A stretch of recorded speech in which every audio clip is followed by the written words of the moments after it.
नमस्ते प्यारे विद्यार्थियों, मेरे ऑनलाइन यूट्यूब चैनल पे आपका हार्दिक स्वागत और अभिनंदन।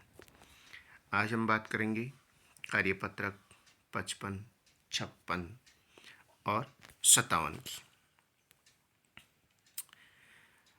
अभी तक भी आपने यदि इस चैनल को सब्सक्राइब नहीं किया है तो ज़रूर सब्सक्राइब करें। देखिए, कार्यपत्रक 55 विषय वस्तु है खाद्य संसाधनों में सुधार और अधिगम बिंदु है रबी और खरीफ की फसल। वर्षा ऋतु में कौन कौन सी फसलें बोई जाती है? वर्षा ऋतु में कौन सी फसलें बोई जाती है, यानी जून जुलाई के माह में कौन सी फसलें बोई जाती है? तो जून जुलाई के माह में बाजरा, मक्का, ज्वार, मूंग, मोठ, गंवार आदि फसलें हैं वो बोई जाती है। नेक्स्ट क्वेश्चन है शीत ऋतु में कौन सी फसलें बोई जाती है? यानी अक्टूबर नवंबर के अंदर कौन सी फसलें बोई जाती है? तो अक्टूबर नवंबर में गेहूं है, जौ है, सरसों है आदि फसलें हैं वो बोई जाती है। नेक्स्ट क्वेश्चन है वे फसलें जो वर्षा ऋतु में बोई जाती है उन्हें क्या कहते हैं? तो जो फसलें वर्षा ऋतु में बोई जाती है उन फसलों को खरीफ की फसलें कहते हैं और ये फसलें हमेशा ही जून और जुलाई माह में बोई जाती है। इसके लिए साथ में माह लिखना भी ज़रूरी है, जून और जुलाई में। नेक्स्ट है वे फसलें जो शीत ऋतु में बोई जाती है उन्हें क्या कहते हैं? तो जो फसलें शीत ऋतु में बोई जाती है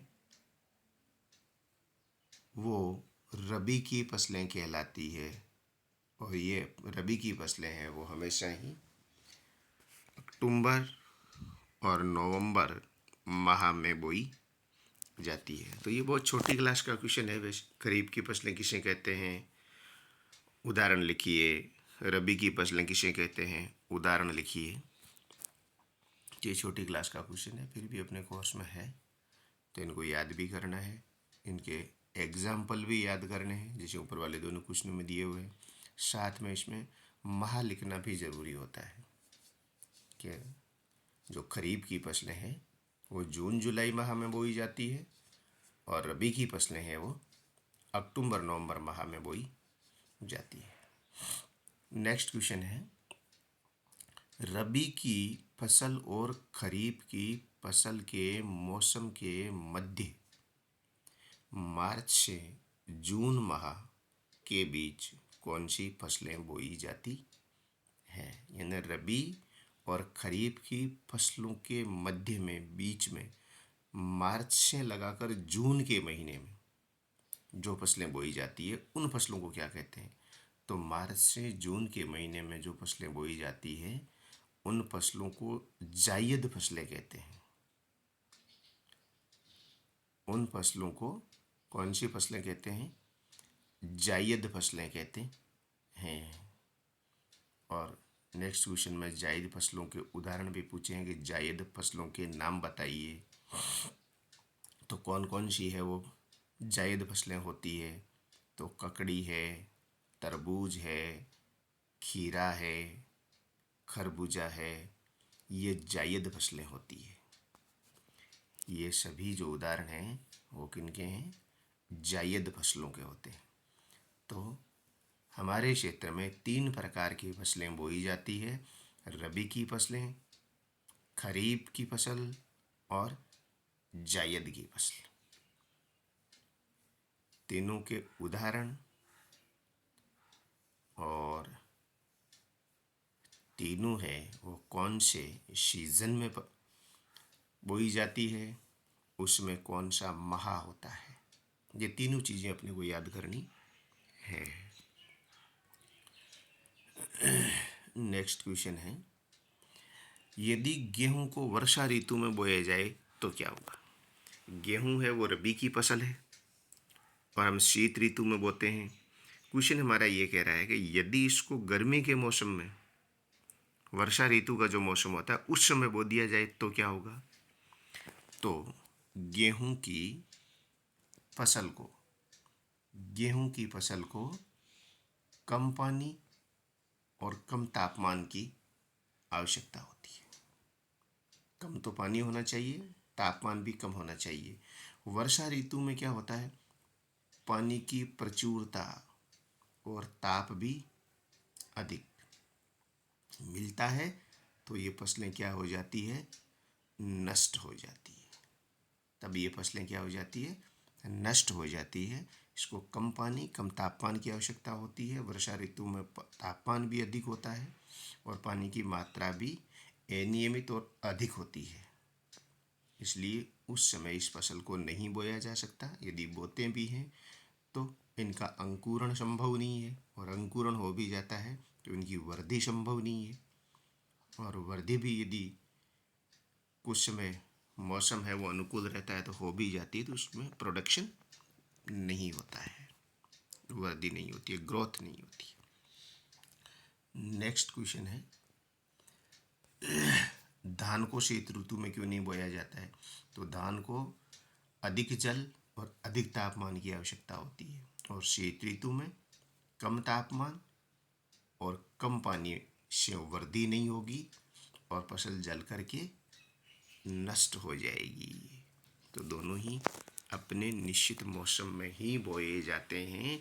गेहूं है वो रबी की फसल है, तो शीत ऋतु में कम तापमान कम पानी में।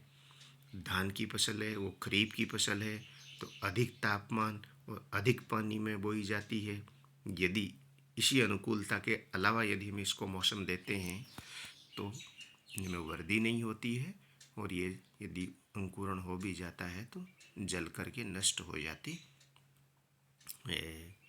ये था कार्यपत्रक नंबर 55। अब हम बात करेंगे कार्यपत्रक 56 की। फसल को उगाने हेतु किसानों द्वारा किए जाने वाले क्रियाकलापों को क्रमानुसार लिखिए। यदि हम फसल को उगाते हैं तो इससे पहले मिट्टी तैयार करने के लिए क्या क्या प्रक्रियाएं अपनाते हैं, कौन कौन से वो प्रोसेस होते हैं जो हमें पहले करने पड़ते हैं। देखिए, मिट्टी को तैयार करना, उसके अंदर हल चलाना, बुआई करना, खाद व उर्वरक देना, सिंचाई करना और खरपतवार से सुरक्षा, कटाई और भंडारण।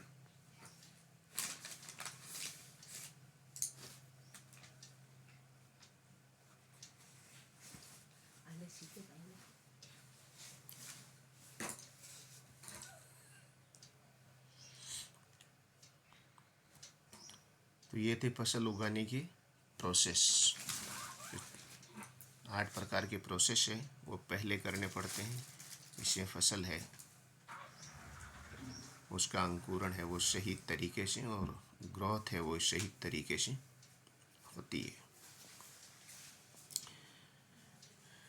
नेक्स्ट क्वेश्चन है, आपके परिवेश में पाए जाने वाले किन्हीं 4 कृषि औजारों के नाम बताइए।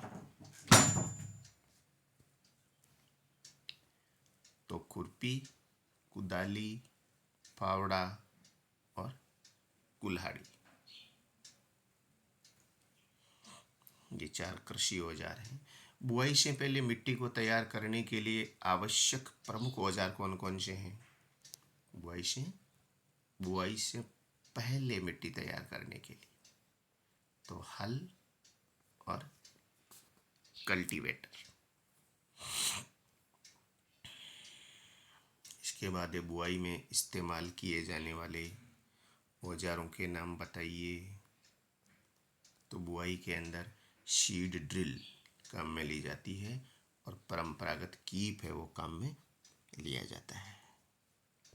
अब कल्टीवेटर और सीड ड्रिल पर संक्षिप्त टिप्पणी लिखिए। देखिए, कल्टीवेटर वर्तमान समय में बुआई ट्रैक्टर द्वारा संचालित होती है, जिसमें कम समय में अधिक भूमि पर बुआई की जा सकती है। इसमें समय व श्रम दोनों की बचत होती है। इसमें समय व श्रम है, दोनों की बचत होती है। कम समय में ये काम किया जा सकता है कल्टीवेटर के माध्यम से। सीड ड्रिल यानी बीज जिसे डिस्ट्रीब्यूट होते हैं, देखिए बुआई के लिए आधुनिक ट्रैक्टर द्वारा संचालित होती है। इसके द्वारा बीजों में समान दूरी एवं गहराई बनी रहती है। दूरी समान होती है, गहराई समान होती है। यदि यही कार्य मानव निर्मित होता है तो न तो इसमें समान दूरी रह पाती है और न है वो गहराई समान रह पाती है। इसीलिए मशीनरी से होने वाला काम है वो अच्छी तरीके से होने की संभावना अधिक रहती है। तो बीज है वो समान दूरी पर और गहराई है वो भी समान रहती है। सीड ड्रिल से बुआई करने से बीज है वो मिट्टी में ढक जाते हैं और मिट्टी में ढकने से पक्षी है उनके द्वारा खाए नहीं जा सकते हैं। तो ये था कल्टीवेटर और सीड ड्रिल पर एक संक्षिप्त टिप्पणी। अब हम बात करते हैं कार्यपत्रक 57। विषय वस्तु है खाद्य संसाधनों में सुधार, अधिगम बिंदु है सिंचाई। प्रथम क्वेश्चन दिया हुआ है, फसल उगाते समय यदि पौधों या फसलों को समय पर पानी व पोषक तत्व नहीं दिए जाएं तो पौधों की वृद्धि पर क्या प्रभाव पड़ेगा। तो बहुत सामान्य सा क्वेश्चन है कि यदि हम पौधों को पोषक तत्व और पानी है वो सही समय पर नहीं मिले, जैसे आपको भोजन यदि सही समय पर नहीं मिले तो क्या होगा, उसी प्रकार पौधों में होगा। तो फसल को समय पर पोषक तत्व नहीं देने पर उनकी वृद्धि नहीं होगी और उत्पादन है वो कम होगा। वृद्धि नहीं हो पाएगी और उत्पादन कम होगा।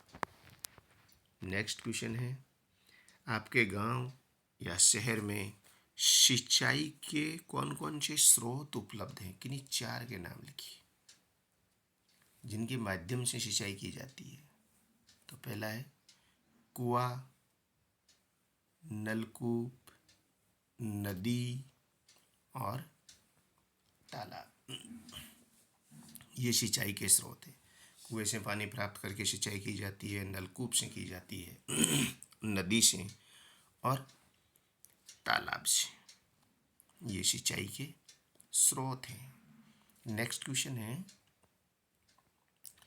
कि निम्नलिखित में से सिंचाई के पारंपरिक और आधुनिक तरीकों की छंटनी कीजिए। पारंपरिक यानी पुराने समय के अंदर जो कौन कौन से तरीके थे, देखिए मोट जिसे छिटनी भी कहते हैं, चैन पंप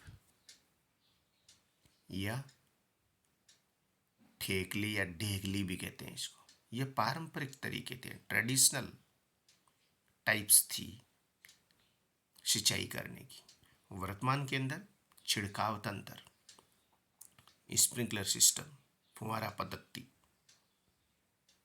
ड्रिप तंत्र, बूंद बूंद सिंचाई पद्धति, जिनके माध्यम से पानी की भी कम आवश्यकता होती है, उबड़ खाबड़ जमीन पर भी हम सिंचाई कर सकते हैं। आधुनिक तरीके हैं, उनसे हम उबड़ खाबड़ जो ज़मीन होती है उस पर सिंचाई कर सकते हैं और कम पानी में अधिक प्रोडक्शन है वो प्राप्त किया जा सकता है। सेम नेक्स्ट क्वेश्चन यही है, सिंचाई के आधुनिक तरीकों के नाम बताइए। तो छिड़काव तंत्र और ड्रिप तंत्र, छिड़काव तंत्र और ड्रिप तंत्र। नेक्स्ट क्वेश्चन है, रिक्त स्थानों की पूर्ति करके उचित शब्द लिखिए। मिट्टी को उलटने, पलटने व पोला करने की प्रक्रिया क्या कहलाती है? जुताई। खेत को जोतना। खेत को जोतने का मतलब होता है खेत को पहले तैयार करना। और तैयार कैसे किया जाता है? खरपतवार को हटाना, मिट्टी को पोला करना, ऊपरी सतह को नीचे करना, नीचे वाली सतह को ऊपर करना, जिसे मिट्टी का पलटना भी कहते हैं। तो इसे खेत की जुताई। तो पहली जो खाली स्थान है इसको हमें जुताई से फिलअप करना है। नेक्स्ट है निश्चित समय अंतराल में खेत में जल देना कहलाता है। तो निश्चित समय अंतराल के बाद खेत को जल देना क्या कहलाता है? सिंचाई। क्वेश्चन ये भी हो सकता है कि सिंचाई किसे कहते हैं? तो निश्चित अंतराल के बाद खेत में जल देना सिंचाई कहलाता है। नेक्स्ट है फसल पक जाने के बाद उसे काटना क्या कहलाता है? कटाई कहलाता है। काटना क्या कहलाता है? कटाई कहलाता है। नेक्स्ट है खरपतवार, यानी अवांछित पौधे जो फसल के साथ उग जाते हैं उन्हें खरपतवार कहते हैं।